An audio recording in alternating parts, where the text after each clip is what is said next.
Hello, in front of me I've got OMODA 9. In this video I'll show you how to manage sunroof. In the beginning, take a look at the roof of the car. Right here we've got these two switches.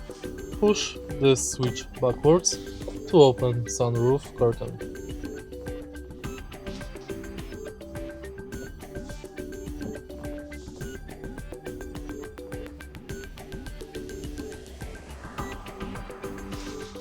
Push this button to open sunroof glass.